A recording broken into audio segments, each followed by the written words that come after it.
Nothing has ever described how I feel so perfectly. What the fuck am I doing, dude? We're talking about driving. Shitty driving. Not just other people's shitty driving, but my shitty driving. I just got back from a long wait at the DMV. I tend to attempt to do things that I never have the patience to finish. Ignore this pimple I tried picking off my face. Can this fucking thing focus? My makeup. My makeup. I haven't had eyeliner for a straight month. I've been really pushing it. I literally have none left in the fucking container.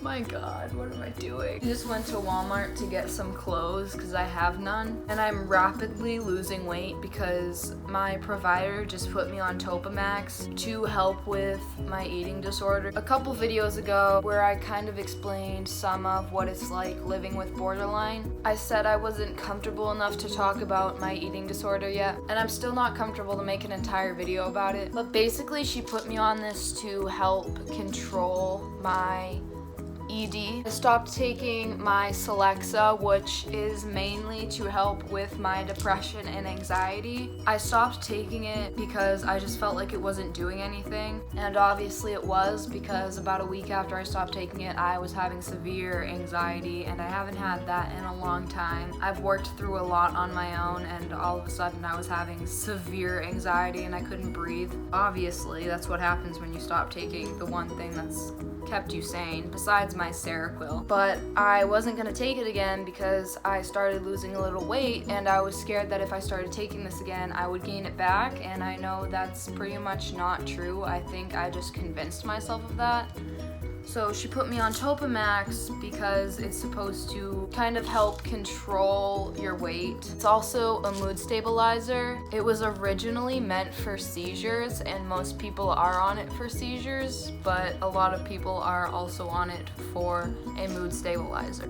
The side effects of this are fucking awful. I have never felt more like a zombie in my life. My hands and feet are so tingly all fucking day. I'm not over exaggerating. I could make an entire video on this. I'm not going to because I don't want to put the struggles of my eating disorder out there until I'm completely recovered from it, because it's just such a deep struggle of mine that I've had for over 10 years. It's such a deep underlying issue that I have with my body, but I have very quickly lost 10 pounds in a week without trying at all. My diet for the day literally looks like half a sandwich bag full of Cheez-Its and a medium iced coffee from Dunkin's that I don't even finish, and I end up unintentionally throwing up because that's another one of the side effects. So that's that. Mini haul! Just kidding, I literally got like 3 things because I'm broke. I hate the texture of these leggings. Let's get into the video. It's been like 7 minutes of me recording and talk about nonsense bullshit. Every second that I drive, I realize I'm wrong when I don't think people can get any more stupid. There's a lot of stupid people on the road. There's a lot of different types. Don't get me wrong, I fall into some of those categories, but I'm nowhere near the worst of the worst. I'm gonna tell you where I come in, and I'm gonna tell you the worst of the worst. Let me know if you agree with me down in the comments below. And let me know what category you fall in down in the comments below if you drive. And if you don't drive, let me know which ones you think are the worst. People who don't look. Straight up, don't look.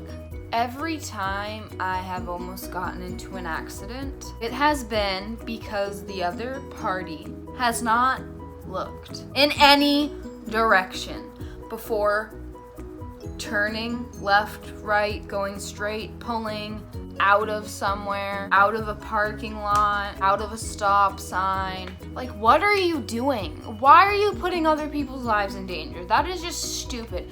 When you're driving, you literally have to look straight, back, left, right, literally 3 or 4 times. Not just once or twice. I've learned that. I personally have done this. I'm not gonna lie. No, you know what? I haven't done this. There's not a single time in my life I just straight up haven't looked.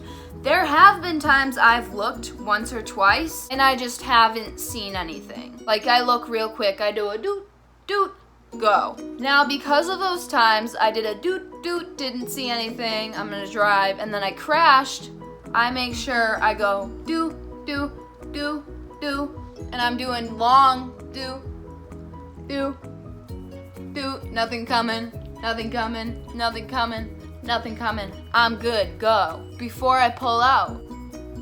Because if you don't, you could be putting someone's fucking life in danger, bitch. It's just such a stupid thing that could be avoided so fucking easily. Like, if you're driving, obviously you have eyeballs, obviously you're not legally fucking blind. If you are, you're fucking stupid. It's fucking pretty illegal. Get the fuck out of your car. Get out of the car.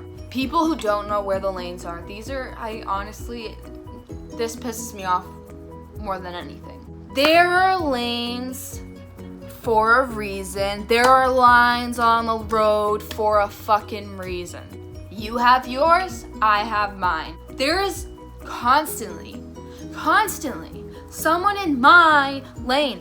Fucking, oh my god. The only exception is if you're a fucking motorcycle. Motorcycles are the only fucking thing, or like mopeds, I think, or bikes. Only thing legally allowed to have two in one lane. You know why?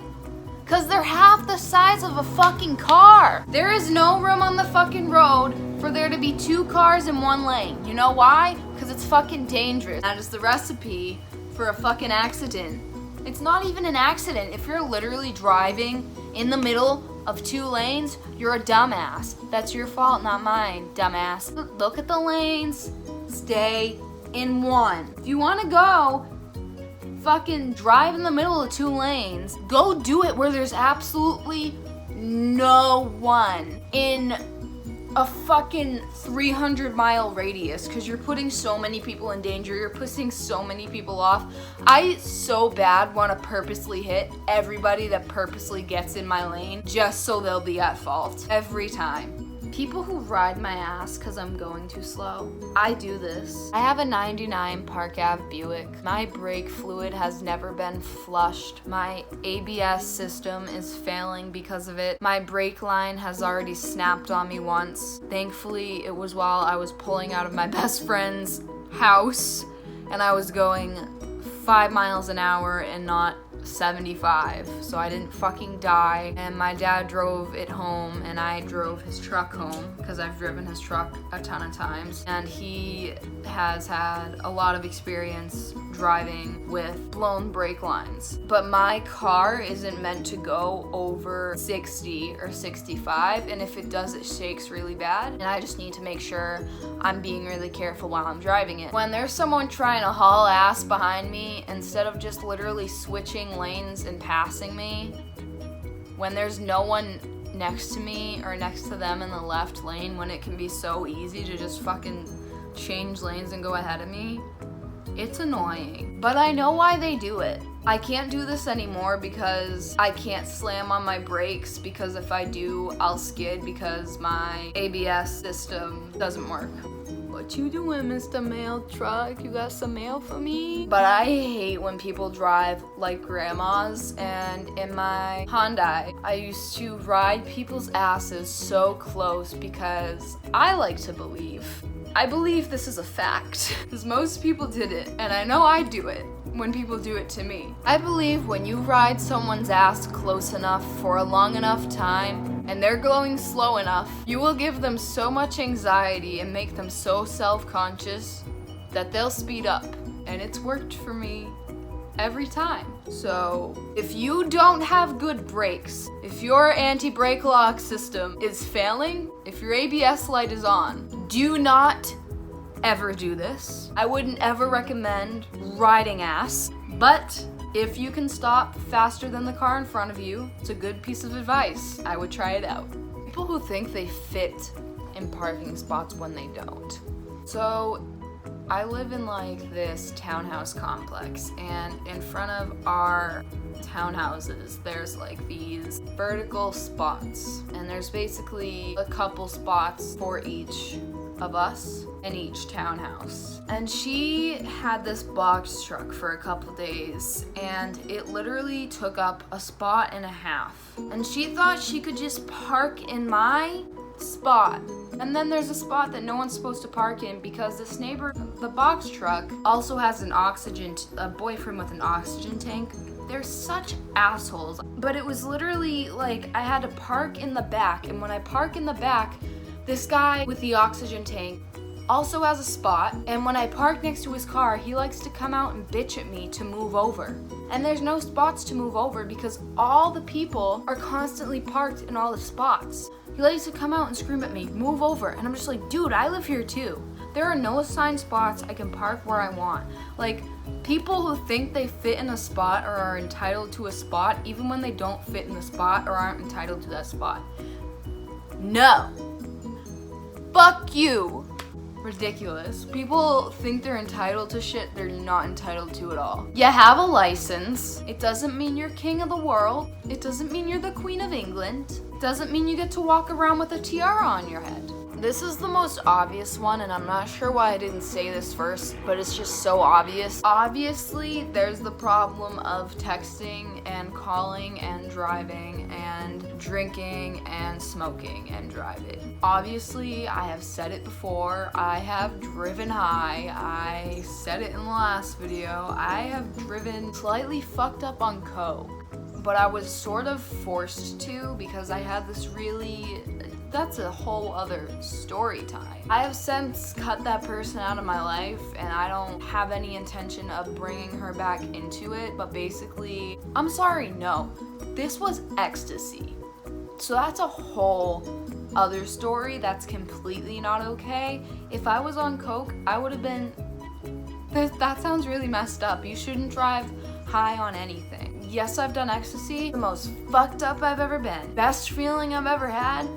The most fucked up I've ever been. If I got pulled over, I would have gone to jail. I would have gotten my license taken away for a long time. My pupils were so dilated. I was so physically, I don't know how I drove them home, but I'm really glad that girl isn't in my life anymore because she pressured me to do some fucked up shit that I would never do again, because I'm really surprised I'm not in jail because of this shit. One thing I will never ever be pressured to do, one thing I will never ever consider doing is drinking and driving. That's just such a selfish, fucked up thing. Anyone who ever gets behind a wheel while they're intoxicated on alcohol is such a selfish, disgusting human being to me. And I kind of feel like a hypocrite saying that because really, is there much of a difference between ecstasy and some vodka? But psychedelics versus alcohol, I feel like there is. Alcohol kills a lot more people than psychedelics, and you shouldn't go around driving on psychedelics, but alcohol kills. There's so much more.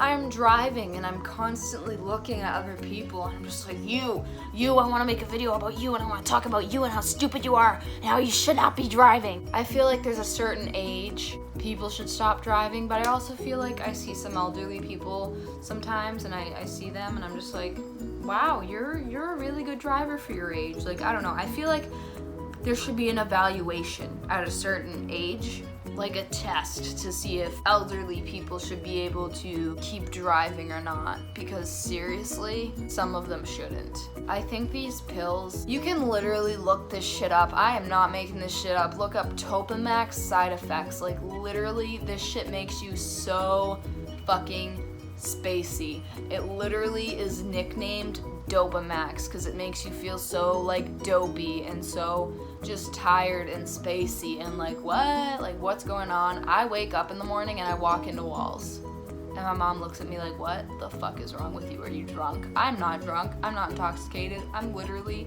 on a mood stabilizer. Like, when you're at a light and someone wants to change lanes at the last second and they just force themselves into it and they just expect you to let them change and they get fucking pissed when you don't let them. Like, it's a solid line. When you're straight up like the first person in line at the light and they're like right here and they're like trying to fucking turn, like, dude, what do you want me to do about that? It's not my fault, you fucking are an idiot. Plan ahead next time. Or when people are assholes and you're trying to change lanes when it's appropriate and people are just dicks and don't let you go. I always let people go, always, even when it's like not appropriate and when it's at the last minute. Unless it's at the very last second and I can't physically let you go or I don't see you, I will always let you go. Unless it's gonna put me in danger, unless you're about to hit my car and you're being a total dick, then I won't let you go, but I will almost always let you go. I'm gonna have to make a part 2 to this video. Send me your suggestions. Send me what you guys hate when you are driving. Thank you guys for watching. Like always, subscribe. I love you guys, and I will see you in the next video, whenever that is. Hopefully sometime in the next week. Goodbye. Stay safe.